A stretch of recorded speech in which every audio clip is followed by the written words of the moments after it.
Le mardi 30 juillet 2024, Reporters Bénin Monde rapporte que lors d'un point de presse, le président de l'Organisation pour la défense des droits de l'homme ODHP, Maître Aboubakar Baparapé, dénonce le non-accès de Rekia Madougou à son coffre-fort. Arrêté depuis 2021 pour avoir financé un projet de meurtre de 2 personnalités politiques dans sa ville natale, Parakou, dans le but, selon le procureur, de provoquer la terreur, le chaos et parvenir à faire suspendre le processus électoral de 2021, Rekia Madougou affirme ne pas retrouver depuis lors l'accès à son coffre-fort. Pour Maître Aboubakar, la justice n'a pas fait mention de la saisie du coffre dans le verdict du procès, condamnant l'ex-ministre. Il estime alors qu'à partir du moment où elle a été condamnée, elle est en droit de réclamer ce coffre car, argumente-t-il, le contenu de l'écran n'a pas fait l'objet de confiscation au profit de l'État.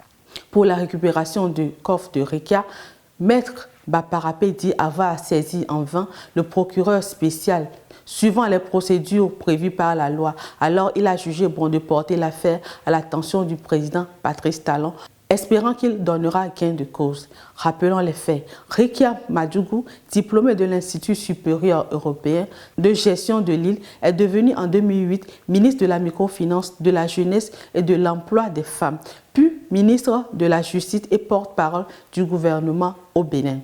En la même année, elle a reçu le prix international Femmes de courage du département d'État américain.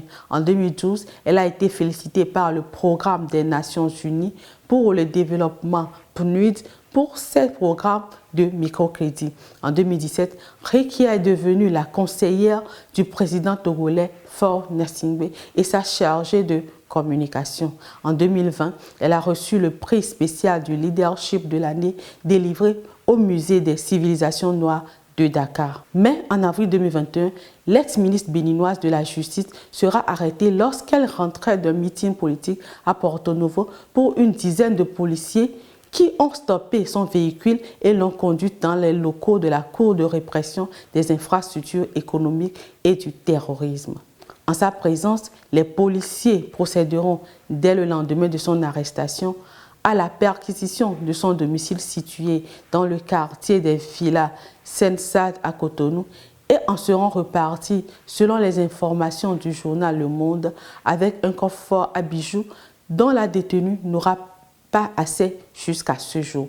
Pour l'heure, aucun détail n'est donné sur la décision du président Talon concernant le dossier du coffre-fort de Rekia Madougou, soulevé à la veille des 64e fêtes de l'indépendance du Bénin, où les détenus bénéficiaient de coutume, sauf en 2023, d'une grâce présidentielle.